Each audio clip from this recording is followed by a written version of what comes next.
राज्यात मिनी विधानसभांचे वारे वाहत आहेत। अनेक ठिकाणी निवडणुकांचे फड रंगतायत आणि याच वेळेला म्हणजे अगदी या सगळ्या तापलेल्या माहोलमध्ये बिहारमध्ये नितीश कुमार यांनी 10व्यांदा आपल्या मुख्यमंत्री पदाची शपथ घेतलेली आहे। आता नितीश कुमार यांना मुख्यमंत्री केलं जाईल असं स्पष्टपणे भाजपने म्हटलेलं नव्हतं। जसं तुमच्या आमच्या कुटुंबामध्ये कमावत्या मुलाला अधिक महत्त्व असतं तसंच महत्त्व भाजप नितीश कुमार यांना देतंय का? आणि जेव्हा नितीश कुमार यांना महत्त्व दिलं जातंय किंवा त्यांच्या बाबतीत थोडं झुकतं माप घेतलं जातंय त्यावेळेला एकनाथ शिंदे यांना मात्र जी जवळीक नितीश कुमार यांच्याशी आहे भाजपची तीच जवळीक एकनाथ शिंदे यांच्याबरोबर न करता शिंदेंबरोबर भाजप आगळीक करतंय असं आपल्याला बघायला मिळतंय। खरं तर जर आपण पाहिलं तर या दोन्ही नेत्यांमधलं एक साम्य म्हणजे या दोन्ही नेत्यांमुळे म्हणजे नितीश कुमारांमुळे बिहार आणि एकनाथ शिंदेंमुळे महाराष्ट्र हा भाजपच्या हाती आला। आता आपल्यापैकी काही लोक दचकले असतील पण होय 105 आमदार येऊन पण महाराष्ट्र भाजपकडे आलेला नव्हता, तो शिंदेंमुळे आला। पण तरीही भाजप शिंदेंची आगळीक करतंय आणि नितीश कुमार यांच्याशी जवळीक करतंय। काय आहे भाजपचा हा दुजाभाव आणि भाजप असा दुजाभाव का करतंय? शिंदेंनी काही चुका केल्या आहेत का आणि नितीश कुमारांनी काही खूप मोठी अशी गोष्ट केली आहे की ज्याच्यामुळे भाजप त्यांना दुखावू शकत नाहीये? काय आहे संक्षिप्त स्वरूपात मी आपल्याला सांगण्याचा प्रयत्न करणार आहे। नमस्कार मित्रो, मी राजेश कोचरेकर आणि आपण पाहताय आपलं आवडतं न्यूज पोर्टल टाइम महाराष्ट्र। मित्रो, भारतीय जनता पार्टी म्हणजे अटल बिहारी वाजपेयी आणि अडवाणी यांचा भाजप नाही, हा बदललेला भाजप आहे। हा भाजप आहे नरेंद्र दामोदरदास मोदी यांचा आणि हा भाजप आहे चाणक्य अमित शहा यांचा। हा भाजप काम कसा करतो तर हा भाजप काम करतो एखाद्या बहुराष्ट्रीय कंपनीसारखा। म्हणजे जोपर्यंत तिथला कर्मचारी किंवा तिथला अधिकारी किंवा तिथला मुख्याधिकारी कामाचा असेल, त्याच्याकडे गुणवत्ता असेल आणि त्या गुणवत्तेचा बाजारात भाव असेल तोपर्यंत भाजप त्या व्यक्तीला किंवा त्या अधिकाऱ्याला महत्त्व देतो। अन्यथा तात्काळ त्याला त्या पदावरून तरी दूर करतो किंवा पदावरून दूर करणं शक्य नसलं तर महत्त्व कमी देतो। अनेक बहुराष्ट्रीय कंपन्यांची हीच पद्धत आहे आणि त्यामुळे या बहुराष्ट्रीय कंपन्यांमध्ये नोकरी करणं किंवा त्यांच्याबरोबर आपली कारकीर्द फुलवणं हे अधिक आव्हानात्मक असतं। याचं उत्तम उदाहरण किंवा याचं उत्तम प्रत्यंतर आता सध्या एकनाथ शिंदे यांना आलेलं आहे। एकनाथ शिंदे हे गुरुवारी बिहारचे मुख्यमंत्री नितीश कुमार यांच्या शपथविधी समारंभाला उपस्थित होते। पंतप्रधान नरेंद्र मोदी हे स्वतः तिथे उपस्थित होते। याचं कारण असं आहे, पंतप्रधान नरेंद्र मोदी ज्यावेळेला बिहारच्या जाहीर सभांमध्ये सहभागी झाले होते आणि तेव्हा त्यांनी बोलताना असं सांगितलं होतं की तुम्ही बिहारची सत्ता द्या, बिहारच्या मुख्यमंत्र्यांच्या शपथविधीला मी उपस्थित असेन। आणि त्याप्रमाणे हे आश्वासन देताना त्यांनी बिहारी गमछा हवेत फिरवला होता। असाच बिहारी गमछा हवेत फिरवत काल त्यांनी बिहारी जनतेचे आभार मानले। आता जर आपण बिहार आणि महाराष्ट्राचा विचार केला तर दोन्हीकडे परिस्थिती आपल्याला जवळपास सारखी दिसते, पण ती सारखी नाहीये भाजपच्या नजरेतून आणि भाजपच्या चष्म्यातून। बिहारमध्ये जर आपण जागांची विधानसभेच्या जागांची जर बलाबल पाहिलं तर बिहारमध्ये जी एकूण संख्या आहे विधानसभेची ती आहे 243 आणि महाराष्ट्रामध्ये आहे 288। या 243 आणि 248 मध्ये जर आपण पाहिलं तर साधारण 50 जागांचा फरक आहे। पण या 50 जागांचा फरकाचा ज्यावेळेला आपण विचार करतो त्यावेळेला आपल्याला एक गोष्ट काय लक्षात येते, आता बिहारमध्ये 243 पैकी 202 जागा या एनडीएने जिंकलेल्या आहेत आणि दुसरीकडे ज्यावेळेला मागच्या वर्षी महाराष्ट्राचा जर आपण विचार केला तर 288 जागांपैकी 238 जागा या एनडीएने जिंकलेल्या होत्या। तेव्हा एनडीएचा मॉनिटर किंवा एनडीएचा कॅप्टन एनडीएचा चेहरा कोण होतं? एकनाथ संभाजी शिंदे, जे तेव्हा राज्याचे मुख्यमंत्री होते। आणि त्यांचा चेहरा दाखवून किंवा त्यांचा चेहरा समोर ठेवून भाजपने आणि NDAने जनतेसमोर मतं मागितली होती। जनतेने भरभरून मतं दिली। यामध्ये सगळ्यात मोठं योगदान हे लाडक्या बहिणीचं होतं। त्या लाडक्या बहिणींनी भरभरून मतदान केलं आणि एकनाथ शिंदे यांच्या नेतृत्वाखाली असलेली NDA राज्यात पुन्हा सत्तेवर आली। आणि साहजिकच त्यावेळेला एकनाथ शिंदेंना असं वाटलं होतं की आता जर सत्तेवर NDA आली तर आपणच राज्याचे मुख्यमंत्री असणार, कारण ते 2.5 वर्ष राज्याचे मुख्यमंत्री होते। ते 2.5 वर्ष राज्याचे मुख्यमंत्री होण्याच्या आधी भाजपकडे 105 आमदार होते, पण भाजपकडे सत्ता नव्हती, कारण 3 पक्षांनी एकत्र येत ठाकरेंना मुख्यमंत्री केलं होतं आणि तेव्हापासून एकनाथ शिंदे दुःखी होते। हा इतिहास आपल्या सगळ्यांना माहिती आहे। पण महाराष्ट्रासारखं राज्य ज्या शिंदेंनी महासत्तांतर घडवत किंवा ठाकरेंच्या संयुक्त शिवसेनेमध्ये फूट पाडत जी मदत भाजपला केली होती, भाजपने त्या बदल्यामध्ये 2.5 वर्ष शिंदेंना मुख्यमंत्री केलं। सत्ता आल्यानंतर मात्र बरेच दिवस या सगळ्या कात्याकुट्टामध्ये गेले, कारण शिंदेंना मुख्यमंत्रीपद हवं होतं आणि भाजपला ते द्यायचं नव्हतं। आता आपण येऊया बिहारकडे। 2020 मध्ये ज्या वेळेला बिहारमध्ये निवडणुका झाल्या त्यावेळेला भाजपला किती जागा होत्या? 2020 मध्ये भाजपला जागा होत्या 74 आणि नितीश कुमार यांना किती जागा होत्या? 43 जागा होत्या। म्हणजे 31 जागा या भाजपने जास्त जिंकल्या होत्या। तरीही भाजपने नितीश कुमार यांना राज्याचं मुख्यमंत्रीपद दिलं। नितीश कुमार आणि एकनाथ शिंदे यांची तुलना आपण करतोय का? तर त्याचं उत्तर नाही असं आहे आणि त्याचं उत्तर होय असं सुद्धा आहे। आता तुम्ही म्हणाल ही काय भानगड आहे? तर नितीश कुमार यांचा दायरा, यांची समज, त्यांची एकूणच राजकारणाकडे बघण्याची परिपक्वता आणि त्यांचा कफल्लकपणा या गोष्टींचा जर आपण विचार केला आणि त्यांचं जनमानसामधलं असलेलं स्थान याचा जर आपण विचार केला तर त्यापासून एकनाथ शिंदे हे खूप लांब आहेत। एकनाथ शिंदे यांचा प्रभाव ठाणे आणि पालघर या 2 शेजारी जिल्ह्यांमध्ये आहे। एकनाथ शिंदे हे ठाण्याचे नेते म्हणून प्रसिद्ध आहेत किंवा लोकप्रिय आहेत। मुख्यमंत्रीपदाची संधी मिळाल्यानंतर ते अगदी तळागाळापर्यंत पोहोचले। त्यांनी त्यांचे समर्थक सांगतात तसं 16, 17, 18 तास काम केलं। सर्वसामान्यांना ते आपले मुख्यमंत्री वाटले। हे सगळं खरं आहे, पण ते आहेत मराठा समाजातले।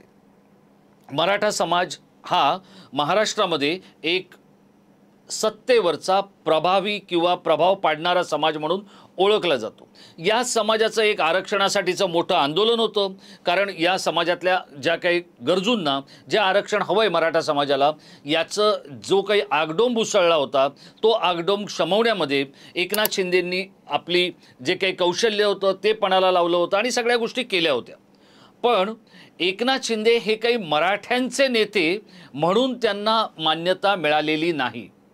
त्या उलट नितीश कुमार हे कुर्मी समाजातले नेते आहेत आणि या कुर्मी समाजाने काय केलंय तर बिहारमध्ये यादव आणि मुस्लिम यांचं जे समीकरण होतं, लालू प्रसाद यादव हे यादव आहेत, त्यानंतर त्यांचा मुलगा तेजस्वी यादव यांचा यादव आणि मुस्लिम मतांवर असलेला जो प्रभाव आहे तो प्रभाव नितीश कुमार यांनी, ते ज्या समाजातून येतात तो कुर्मी समाज आणि त्याबरोबर मागासवर्गीय आणि अतिमागासवर्गीय आणि दलित या सगळ्यांना बरोबर घेऊन त्यांनी या संपूर्ण राजकीय जे काही ज्याला आपण पॉलिटिकल इंजिनिअरिंग म्हणतो ते अशा पद्धतीत केलं की भाजप त्यांना दूर लोटू शकलं नाही। आता पण ज्या वेळेला आपण जागांची जी काही बेरीज वजाबाकी ज्या वेळेला बघतोय त्यावेळेला गोष्ट कशी आहे बघा, नितीश कुमार यांच्या पक्षाला ज्या जागा मिळालेल्या आहेत त्यापेक्षा जास्त 4 जागा या भाजपला मिळालेल्या आहेत। म्हणजे जर आपण म्हणायला गेलो तर खरा मान हा भाजपचा होता मुख्यमंत्री बनवण्यासाठी, पण तिथे भाजपने धोका पत्करलेला नाहीये बघा। तो जो धोका त्यांनी राज्यामध्ये पत्करला याचं एक आणखी दुसरं वेगळं कारण आहे। आता तिथे भाजप बरोबर आणखी कोण आहे तर रामविलास पासवान यांच्या मुलाचा पक्ष आहे, लोक जनशक्ती पक्ष जो आहे तो आहे। आता या पक्षाला जे काही यश मिळालेलं आहे ते यश म्हणजे आपल्याकडच्या अजित पवारांना जे यश मिळालं ते यश आपण म्हणू शकतो, पण अजित पवार जोडीला आहेत याच्यामुळे भाजपने इथे शिंदेंना दूर लोटणं पसंत केलंय किंवा त्यांना थोडं कमी महत्त्व देणं पसंत केले। ती गोष्ट त्यांना नितीश कुमार यांच्या रेट्यापुढे किंवा नितीश कुमार यांच्या जनाधारापुढे बिहारमध्ये करता आलेली नाही आहे। आत्ता जर आपण तिकडच्या एकूणच जागांचा विचार केला तर राज्यात भाजपला आपल्या इकडेचा जर आपण विचार केला तेव्हा 132 जागा मिळालेल्या होत्या। कधी? या मागच्या वेळेला 2024 मध्ये। आणि शिंदेंना किती मिळाल्या होत्या? 57 जागा मिळाल्या होत्या। याच्यामधला फरक जर तुमच्या लक्षात आला तर तुम्हाला हे समजू शकेल की भाजपने शिंदेंना का महत्त्व दिलं नाही। आता शिंदे असं म्हणतात की त्यांचं यश हे 80% आहे। हे खरंही आहे, त्यांचं मत 80, त्यांचं यश 80% आहे, पण त्यांच्या 80% मताचा फायदा हा एकनाथ शिंदे हे किती मोठे नेते आहेत हे त्यांच्या समर्थकांना किंवा शिवसैनिकांना सुखावून जाण्यासाठी किंवा मोहरून जाण्यासाठी पुरेसा आहे। भाजप पुन्हा मी जसं म्हटलं तसं बहुराष्ट्रीय कंपनीचा फॉर्म्युला घेऊन काम करतो।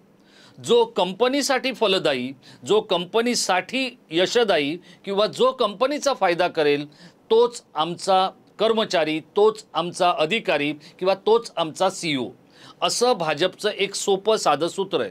आता शिंदेंना असं वाटतंय किंवा ते त्यांना वाटणं साहजिकच आहे की आपण इतकं काम केलं, इतकं यश मिळवलं, पण भाजपने आपल्याला फारसं काही महत्त्व दिलं नाही आणि त्यामुळे त्यांच्या सहकाऱ्यांच्या आणि त्यांच्याही तक्रारी आहेत की भाजपने आपल्याला वापरून बाजूला टाकलं। तर पुन्हा मग विजय तुम्हाला सांगतोय तेच तुम्हाला समजून घ्यावं लागेल की भाजपला तुमच्या इच्छा, अपेक्षा, स्वप्न, तुमचा जिव्हाळा, तुमचं प्रेम, आपुलकी, राग, लोभ हे काही नाही आहे। अत्यंत निष्ठुरपणे यश कसं मिळवायचं याचं नाव भाजप आहे। आणि मग त्याच्यामध्ये जे काही शिंदेंसारखे थोडेसे भावनाविवश नेते असतात किंवा भावनेवर काम करणारे जे नेते असतात त्यांची खूप गोची होते, जी आता सध्या शिंदेंची झालेली आहे। जर आपण या सगळ्याचा विचार करायला गेलो तर एक गोष्ट लक्षात येते की भाजपने सुद्धा नितीश कुमार यांच्याबरोबर फटकून वागण्याचा प्रयत्न केला। त्यांनी त्यांचं नावही घोषित केलं नव्हतं की हे आमचे मुख्यमंत्री असतील म्हणून। याचं कारण असं आहे की भाजपला असं वाटत होतं की इथे आपली प्रचंड अशी जे काही लोकांची निवडून येण्याची प्रक्रिया आहे ती पूर्ण होईल, पण तसं काही झालेलं नाही। जो जनाधार, जो तळागाळापर्यंत पोहोचण्याचा प्रयत्न नितीश कुमारांनी केलेला होता तो यशस्वी झाला आणि त्यामुळेच नितीश कुमार आणि भाजप यांच्यामध्ये एक अंतर राहिलं। आता मी तुम्हाला पुन्हा एकदा दुसऱ्या आणखी टप्प्याकडे आणतो। तो टप्पा कोणता हे आपण समजून घ्या। जेव्हा मागच्या वेळेला महापालिकेच्या निवडणुका झाल्या होत्या, भाजपला तेव्हा प्रचंड मोठ्या प्रमाणात आस होती की मुंबई महानगरपालिकेवर आपला झेंडा फडकवण्याची। तेव्हा काय झालं, उद्धव ठाकरे आणि भाजपमध्ये फक्त 2 जागांची तफावत होती। पण तेव्हा देवेंद्र फडणवीसांनी जे दातृत्व दाखवलं ते दातृत्व काय होतं, तर ते दातृत्व हे होतं की तुम्ही गल्लीत शांत बसा, राज्यात आम्ही राज्य करणार। आणि त्यामुळे एकनाथ शिंदे आणि मिलिंद नार्वेकर यांनी जी विनंती केली उद्धव ठाकरेंच्या वतीने देवेंद्र फडणवीसांना, ती विनंती तात्काळ देवेंद्र फडणवीसांनी मान्य केली। आशिष शेलारांसारखे जे तेव्हा प्रचंड कष्ट करून इतकी मोठी विजयश्री खेचून आणणारे जे लोक होते ते निराश झाले। पण त्या निराशेचा किंवा त्या दुःखाचा, त्या आनंदाचा देवेंद्र फडणवीस किंवा मोदीशांच्या भाजपला मुळीच फरक पडत नाही किंवा काहीही त्यांना त्याचं सोयरसुतक नसतं। त्यांनी महापौर पद सरळ उचलून उद्धव ठाकरेंच्याकडे देऊन टाकलं आणि शिवसेनेचा महापौर मुंबई महानगरपालिकेमध्ये बसला।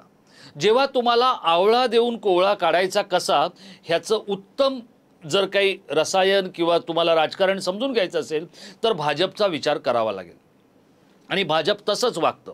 त्यामुळे आता नितीश कुमार यांची जर आपण पाहिलं ते 10व्या वेळा मुख्यमंत्री झालेले आहेत, पण ते 10व्या वेळेला जेव्हा मुख्यमंत्री झालेले आहेत त्यावेळेला त्यांनी त्यांचं नाणं किती खणखणीत आहे हे वाजवून दाखवलेलं आहे। तसं खणखणीत नाणं हे काही एकनाथ शिंदेंना वाजवता आलेलं नाही। जर आपण विचार केला तर 132 जागांचा आणि 57 शिंदेंच्या जागांचा, तर आपल्याला ही तफावत लक्षात येते की याच्यामध्ये तफावत किती आहे। आणि ही एवढी मोठी, निम्म्यापेक्षा जास्त तफावत जर असेल तर भाजप शिंदेंना मुख्यमंत्री का करेल हा प्रश्न कोणाही भाजपच्या समर्थकाला, प्रवक्त्याला, नेत्याला साहजिकच पडणार आहे। आता जर आपण पाहिलं तर सर्वाधिक काळ मुख्यमंत्री राहण्याचा जो काही मान आहे तो मिळवणारे जे नेते आहेत या नेत्यांच्या मांदियाळीमध्ये लवकरच नितीश कुमार सहभागी होतील। जर हे नेते कोण आहेत हे जर आपण पाहिलं तर आपल्या लक्षात येईल की जनमानसावर प्रभाव ठेवणारे नेतेच हे राज्यात सर्वाधिक काळ मुख्यमंत्री राहू शकतात आणि त्यामध्ये सगळ्यात पहिलं नाव जर कोणाचं असेल तर ते पवनकुमार चामलिंग यांचं। ते 25 वर्ष सिक्कीमचे मुख्यमंत्री आहेत। त्यानंतरचं नाव आहे ओडिशाचे नवीन पटनाईक यांचं। ते 24 वर्ष मुख्यमंत्री होते। त्याच्यानंतरचा क्रमांक आहे पश्चिम बंगालच्या ज्योती बसू यांचा। ते 23 वर्ष राज्याचं नेतृत्व करत होते आणि ज्योती बसू यांनी जे केलेलं नेतृत्व होतं त्याच नेतृत्वाला विरोध करत ममता बॅनर्जी या बिहारच्या नेत्या म्हणून पुढे आल्या। त्यानंतरचा जो क्रमांक लागतो तो अरुणाचल प्रदेशच्या गेगोंग अपंग यांचा। ते 22 वर्ष मुख्यमंत्री होते आणि मिझोरामचे लाल थनरावाला यांचा जो काही क्रमांक आहे तो 22 वर्षासहित त्याच्या खालोखालचा क्रमांक आहे। हिमाचलचे वीरभद्र सिंग जे आहेत ते 21 वर्ष राज्याचं नेतृत्व करत आहेत। या जर नेत्यांकडे आपण पाहिलं तर यातल्या प्रत्येक नेत्याचा आपल्या राज्यातल्या जनतेशी असलेला कनेक्ट, लोकांना काय हवंय काय नकोय हे देत असताना आणखी एक महत्त्वाचा मुद्दा आहे, हे सगळे नेते त्या त्या राज्यातल्या जनतेला आपले नेते वाटले। मग ते उच्चवर्णीय असतील, ते सुशिक्षित असतील किंवा मागासवर्गीयांचे जरी वर्ग असले किंवा मागासवर्गीयांच्या जाती जमाती असल्या, त्या सगळ्यांना एकत्र घेऊन जाण्याचं काम हे या सगळ्या नेत्यांनी केलेलं आहे आणि त्याचमुळे ते 20-25 वर्ष राज्याच्या मुख्यमंत्रीपदी राहिलेले आहेत।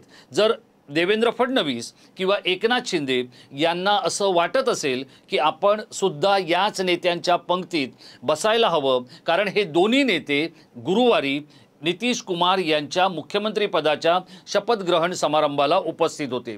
जे नितीश कुमारांनी केलंय ती किमया जर समजा राज्यातल्या या लोकांमधून आलेल्या लोकनेत्यांना साधायची असेल तर त्यांना एका विशिष्ट जातीबरोबर, समाजाबरोबर किंवा वर्गाबरोबर न जाता सगळ्यांना सोबत घेऊन जायला हवंय आणि तीच त्यांची येणाऱ्या काळातली गरज ठरेल। अन्यथा मग ते फडणवीस असतील किंवा एकनाथ शिंदे असतील त्यांच्याशी आगळीक करायला भाजप पुढे मागे पाहणार नाहीत। जरी फडणवीस हे भाजपचे असले तरी त्यांच्याशी आगळीक करण्याचं काम सुद्धा भाजपने केलेलं होतं आणि शिंदेंना मुख्यमंत्री केलं होतं। आता त्याच शिंदेंबरोबर आगळीक करत नितीश कुमार यांना मुख्यमंत्री केलंय आणि शिंदेंना प्रेक्षक गॅलरीमध्ये बसवलेलं आहे, कारण या भाजपचं नाव हे नुसतं भाजप नाही आहे तर तो मोदी शहांचा भाजप आहे। मित्रहो, आपल्याला काय वाटतं, नितीश कुमार यांच्याशी प्रेमाने वागणारा भाजप किंवा यांच्याशी जवळीक दाखवणारा भाजप हा शिंदेंबरोबर का आगळीक करतोय? या व्हिडिओमध्ये मांडलेले मुद्दे आपल्याला पटतायत का किंवा आपल्या डोक्यात याच्यापेक्षा आणखी काही वेगळे मुद्दे आहेत का? तर आपण मला जरूर कळवा। आपण एक जाणकार प्रेक्षक आहात याची मला खात्री आहे आणि त्यामुळे तितके सकस आणि गुणवत्ता असलेले अभिप्राय समजून घेण्यासाठी आम्ही उत्सुक आहोत। असेच काही व्हिडिओ पाहण्यासाठी आपण टाइम महाराष्ट्राच्या सतत संपर्कात राहा। अजूनपर्यंत आपण टाइम महाराष्ट्र सबस्क्राइब केलं नसेल तर आवर्जून सबस्क्राइब करा, आपली निराशा होणार नाही। इतकंच सांगतो आणि इथेच थांबतो। धन्यवाद।